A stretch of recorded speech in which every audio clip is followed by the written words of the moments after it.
Hello students, I am Dr. Vandana Sharma, Associate Professor, Government College, Kota. आज हम BSc part first के paper second, जिसका की title है डाइवर्सिटी ऑफ क्रिप्टो गेम्स, जिसके अंतर्गत ब्रायोफाइटा, टेरिडोफाइटा एंड पैलियोबॉटनी आते हैं, उसका ब्रायोफाइटा जो भाग है उसको डिस्कस करेंगे। ब्रायोफाइटा का यदि हम इस टर्म को स्प्लिट करें तो bryos means moss and phytos means plant. इस भाग में जो मॉसेज हैं वो प्लांट्स आते हैं। According to the doctrine of evolution, A. W. Eichler ने 1886 में प्लांट किंगडम का क्लासिफिकेशन दिया और उन्होंने प्लांट किंगडम को क्रिप्टो गेम्स और फेनरो गेम्स में दो भाग में बांटा। क्रिप्टो गेम्स में वो प्लांट आते हैं जिनमें कि सीड एब्सेंट होते हैं, जबकि फेनरो गेम्स में वो प्लांट आते हैं जिनमें सीड एब्सेंट होते हैं और इनके रिप्रोडक्टिव ऑर्गन्स काफ़ी कॉन्स्पिक्यूअस होते हैं। In crypto games reproduction spores के द्वारा होता है। तो आज हम ब्रायोफाइटा के जनरल कैरेक्टरिस्टिक्स के बारे में चर्चा करेंगे। Bryophyta occupies the intermediate position between Thallophyta and Pteridophyta. Here you can see, the position of Bryophyta is between the Thallophyta and Pteridophyta. The group is this Bryophyta group is represented by 960 genera and the 24,000 species. इतने हम यदि all over earth देखें तो bryophyta की total इतनी genera और इतनी species सारे वर्ल्ड में प्रेजेंट है, प्रोवाइडेड वहाँ पर सूटेबल कंडीशंस, मॉइस्चर हो, नमी हो to sustain plant life. Diverse यदि हम इनके हैबिटेट्स के बारे में बात करें तो जो ब्रायोफाइट्स हैं इनका जो हैबिटेट है, आवास स्थान है, उसमें काफ़ी डाइवर्सिटी देखने को मिलती है। जैसे कुछ ब्रायोफाइट्स वाटर में सबमर्ज्ड मिलते हैं, जैसे कि रिक्सिया फ्लूइटेंस, रिक्सियोकार्पस नेटेंस एंड रायलेला। पर यदि दूसरी तरफ हम देखें तो कुछ ब्रायोफाइट्स ड्राई रॉक्स में भी पाए जाते हैं, जैसे और स्कैंटी सॉइल जहाँ पर कि मॉइस्चर बहुत कम होता है, for example Porella platyphylla. Few bryophytes are found in bogs, दलदल में पाए जाते हैं, जैसे कि Sphagnum. And mostly species of bryophytes are found on damp rocks, moist soil, moist wall, and they are also present in the decaying logs।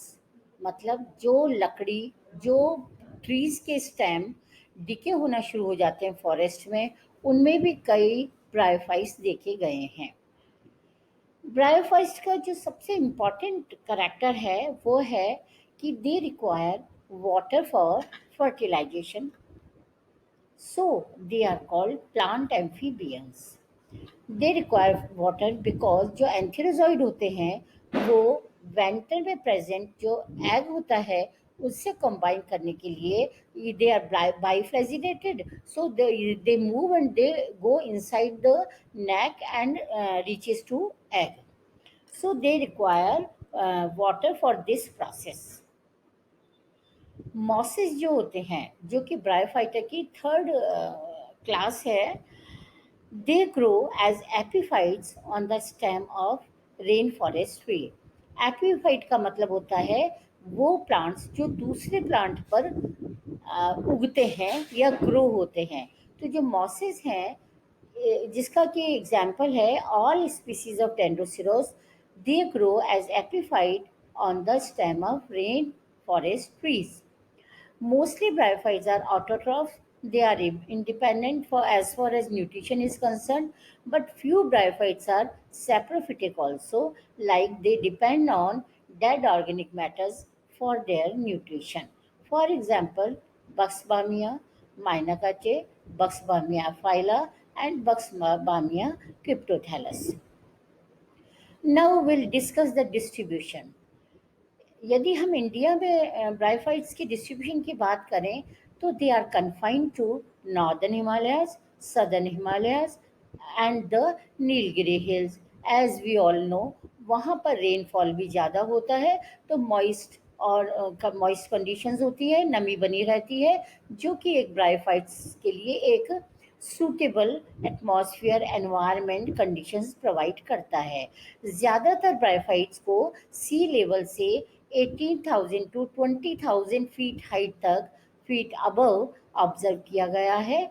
So they are present generally on heights. Few, few species of Rixia, Marcasia, Funaria are found in South India, Rajasthan, UP, MP, Gujarat. Here we talked about the presence of bryophytes within the Rajasthan, or within the India, or we can say in India, bryophytes are distributed over these places or these states. Plant body of bryophyte is gametophyte, and it is of course dominant in life cycle.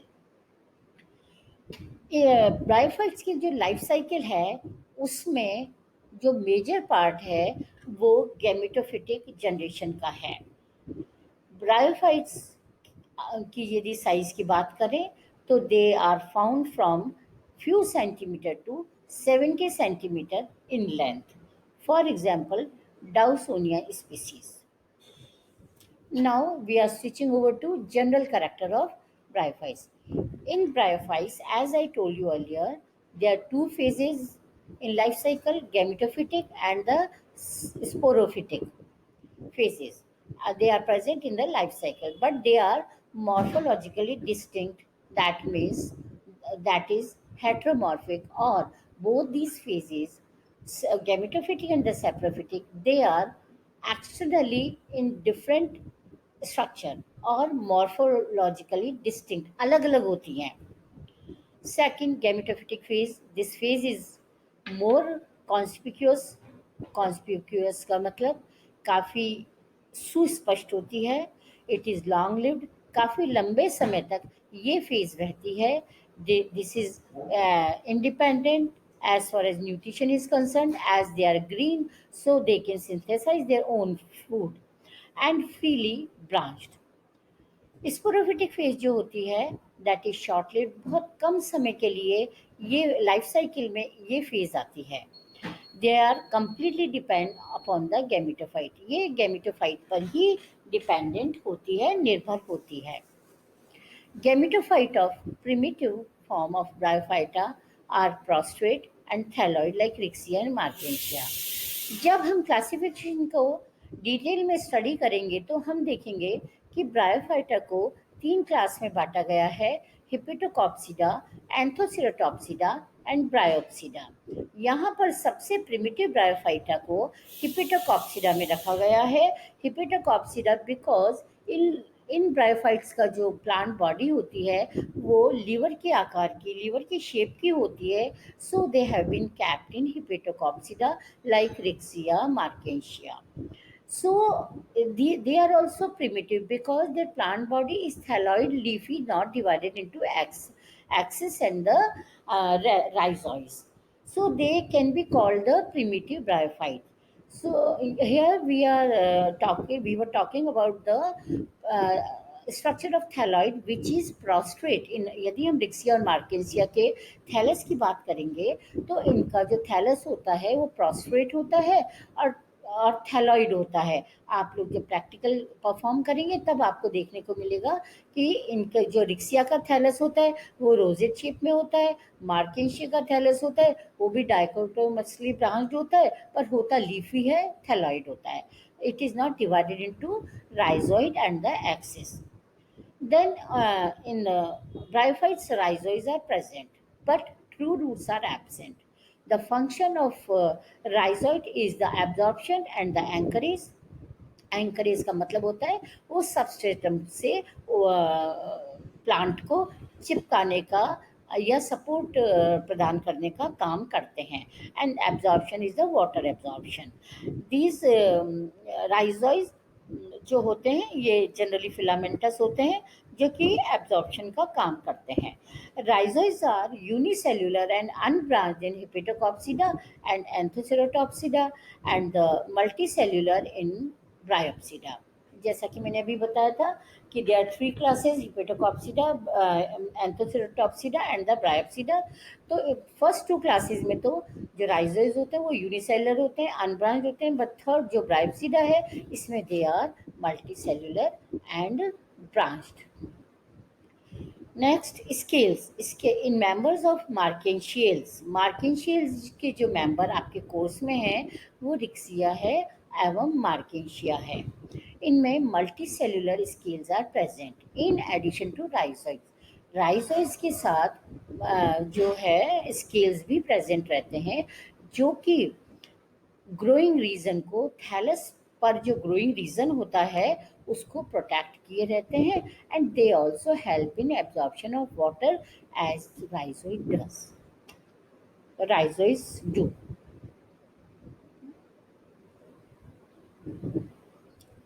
Plant body जो होती है that is composed of parenchymatous cells only. इनकी जो plant body होती है जब हम इनका सेक्शन कट करते हैं तो उनमें केवल सेल्स जो होती है वो पैनकाइमेटस सेल्स ही होती हैं and they lack fully developed और differentiated xylem and phloem which is the characteristic of true vascular plants. इनमें जाइलम फ्लोएम नहीं होता क्योंकि वेस्कुलर प्लांट्स की तरह इनमें वेस्कुलर सिस्टम डेवलप नहीं होता। यहाँ पर वाटर एब्जॉर्प्शन का काम राइजोइड स्केल करते हैं। नेक्स्ट इज, अब देखिए आपको हम इन डायग्राम में, this is prostrate thallus, this is dichotomously branch thallus and see these are rhizoids and these are ये हैं जो ब्रायोफाइट्स जिनकी प्लांट बॉडी थैलॉइड ना होकर एक्सिस और वो अपेंडिसेस में डिस्ट्रीब्यूटेड होती है। See this is axis and these are rhizoids, this is also axis, this is also rhizoids। ठीक है, अब हम यहाँ रिप्रोडक्शन की बात करेंगे, vegetative reproduction and sexual reproduction. इनमें asexual reproduction is all together absent. Vegetative reproduction की जो मेथड है इनमें जो फ्रैगमेंटेशन के द्वारा होता है, बाय एडवेंटिशियस ब्रांचेस होता है, बाय गैमा होता है, by protonema, by tubers and by cladia. These are few methods through vegetative reproduction takes place in bryophytes। Fragmentation में क्या होता है कि प्लांट जो थैलोइड प्लांट बॉडी होती है उसमें डिके होना शुरू हो जाता है और जब डाइकोटोमसली जो ब्रांच थैलस होता है उसका जो कट नीचे तक पहुंच जाता है तो वो फ्रैगमेंट बिल्कुल सेपरेट हो जाता है और वो भूमि पर गिरकर जैसे ही मॉइस्ट कंडीशन आती है या अदरवाइज भी वो वापस से एज ए इंडिविजुअल वापस प्लांट बना लेता है, वापस थैलस बन जाता है। सेकंड होता है adventitious branch. When adventitious branches comes out from the ventral surface they make full plant after separating from mother plant. ये एडवेंटिशियस ब्रांचेस जो होती है वो वेंट्रल सरफेस से निकलती हैं और कुछ समय बाद वो निकलकर वो इंडिपेंडेंट एक पूरा प्लांट बना लेती है जैसे कि उसका पेरेंट प्लांट होता है, जैसा एंथोसेरस लिवाइस और रिक्सिया फ्लूटेंस में देखा गया है। थ्रू गैमा जो कि आपके कोर्स में है, मैं गैमा कप जो गैमा होती है ये भी एक स्ट्रक्चर्स होते हैं जो मार्केशिया में पाए जाते हैं और ये क्लैप शेप्ड होती है। मैं आई शो यू, किधर है,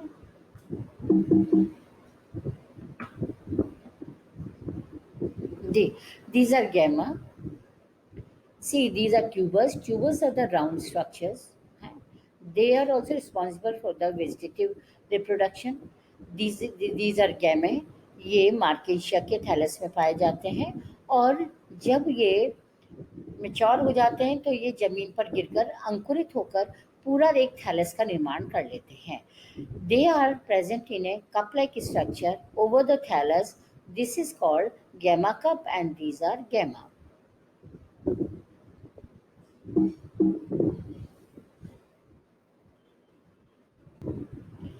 So we were talking about the vegetative reproduction. Here it is also occur by protonema. Vegetative reproduction primary और सेकेंडरी प्रोटोनिमा के द्वारा भी होता है। थैलस से फिलामेंटस आउटग्रोथ निकलती हैं, फिर उससे फर्दर आउटग्रोथ निकलती हैं, which are called primary protonema and the secondary protonema, and they give rise to the full thallus. Next, by tubers, I showed you they are the round structure present on the growing and that has growing point, and it has stored food. जैसा कि Riccia और एंथोसरॉस में देखा गया है, यहाँ vegetative reproduction tubers के द्वारा होता है. लास्टली बाय क्लेडिया इन ब्रायोप्टेरेस, क्लेडिया के द्वारा वेजिटेटिव रिप्रोडक्शन होता है. We were talking about the Archegonia and the Antheridia. Archegonia, ये Archegonia है, ये flash shaped है, and see here you can see this part is called neck and this is called venter. Venter is a swollen part where egg remains, and these, the whole structure is surrounded by a single cell thick jacket, which is the characteristic feature of bryophytes. Fine. These are neck canal cell, and this is the cover cell. And this is flash shaped, I told you earlier, and this is an antheridium, which is globo shaped, or we can say elliptic shaped, and it has अंदर जो होती है वो एंड्रोगोनियल mother cells होती है. This is jacket, और इनमें जो चैम्बर्स होते हैं उनमें जो मदर सेल होती है उनमें मियोसिस होता है, एंड दे फॉर्म मियोस्पोज. एंड ये जो मियोस्पोज होते हैं वो लिबरेट होके स्पोज जर्मिनेट होके वापस से थैलस बनाते हैं. See here, for fertilisation water is necessary. Antherozoid जो होते हैं वो मोटाइल होते हैं, and they are biflagellated. Egg जो होता है it does not come out for the fertilisation. Rather antherozoid जो होते हैं वो कवर सेल ओपन हो जाती हैं, बिकॉज जब इनमें फर्टिलाइजेशन होता है तो नेक कैनाल सेल जो होती है वो डिसइंटीग्रेट हो जाती हैं, and they form A mucilaginous substance.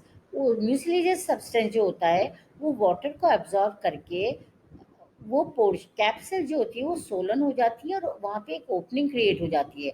उस ओपनिंग के थ्रू वाटर में एंथेरोजॉइड फ्लोट करके अंदर नेक में एंटर हो जाते हैं, and they combine with the egg, और फर्टिलाइजेशन का प्रोसेस पूरा हो जाता है.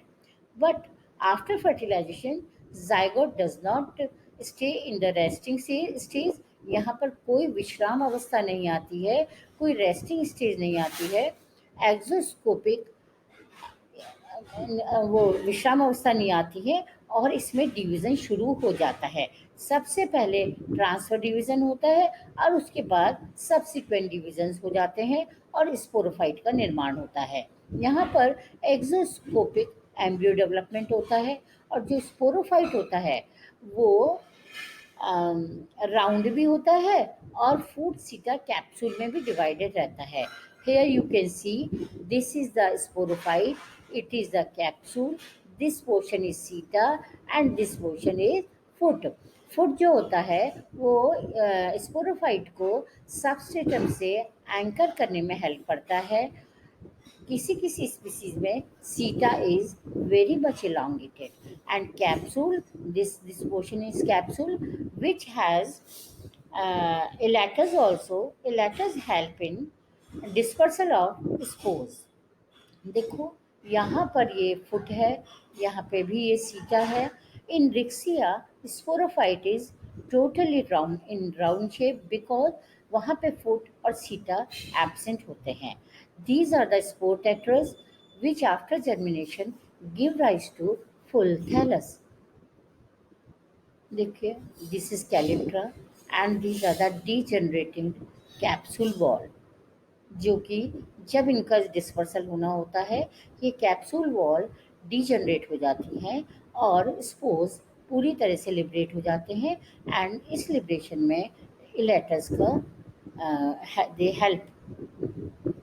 This is all about the sporophyte.